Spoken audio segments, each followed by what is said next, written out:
नमस्कार। भारतमा बस्नुहुने हाम्रो गोर्खाली दाजुभाइहरू सबैलाई एउटा यो नयाँ सन्देश लिएर तपाईहरुको बीचमा म आउँदैछु। मेरो अलिकता यो लामो हुन जान्छ तर पूरा भिडियो सुन्नु होला, किनकि हाम्रो यो जो जेनेरेसन छ त्यसले चाहिँ गोर्खाली समाजको लागि केही पनि गर्न पाइएन भन्ने एउटा टीस मनमा थियो। किन नेपाली भाषा आन्दोलनको समयमा हामी आन्दोलनमा सहयोग पुर्याउन सकेनौं, तर अहिले भारतभरि बस्ने गोर्खाली अथवा नेपालीहरूलाई हामीले एउटा केही आफ्नो सहयोग पुर्याउन चाहिँ अवसर पाएका छौं।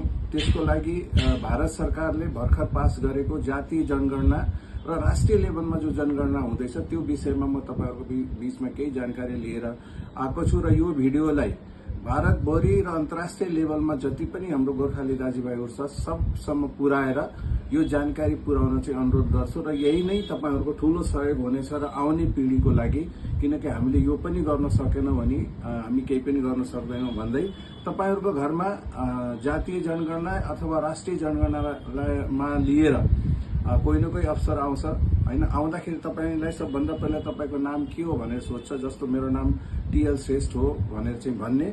अनि त्यसपछि कति परिवार बस्छ भन्दाखेरि तपाईहरुको जति परिवार छ 7 जना 8 जना 10 जना जति पनि परिवार छ त्यो परिवार भन्ने। त्यो भन्दाखेरि अफसरले के भन्छ भन्दाखेरि तपाईहरु यहाँ 2 जना बुढाबुढी मात्रै देख्छु त अरु परिवार कहाँ छ त भन्दाखेरि रोजगार गर्नको लागि नोकरी गर्नको लागि बाहिर गएको छ, तर स्थायी बसोबास यही नै हो, यही हो उहाँहरुको घर भनेर चाहिँ भन्ने। अर्को कुरा कुन भाषा बोल्नुहुन्छ भनेर चाहिँ सोध्दाखेरि तपाईं हामीले नर्मली नेपाली भाषा बोल्छौं, किनकि हामी नेपाली भाषी गोर्खाली हौं।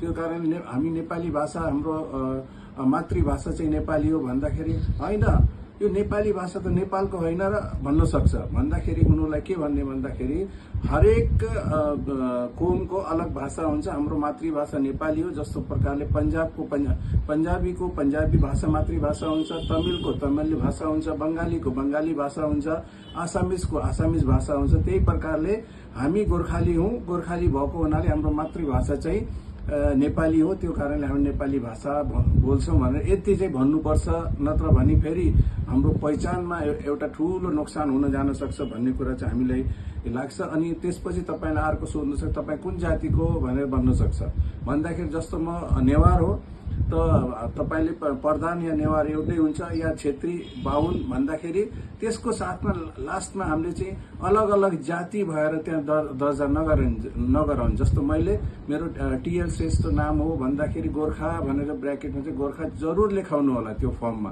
नत्र भने हाम्रो हामी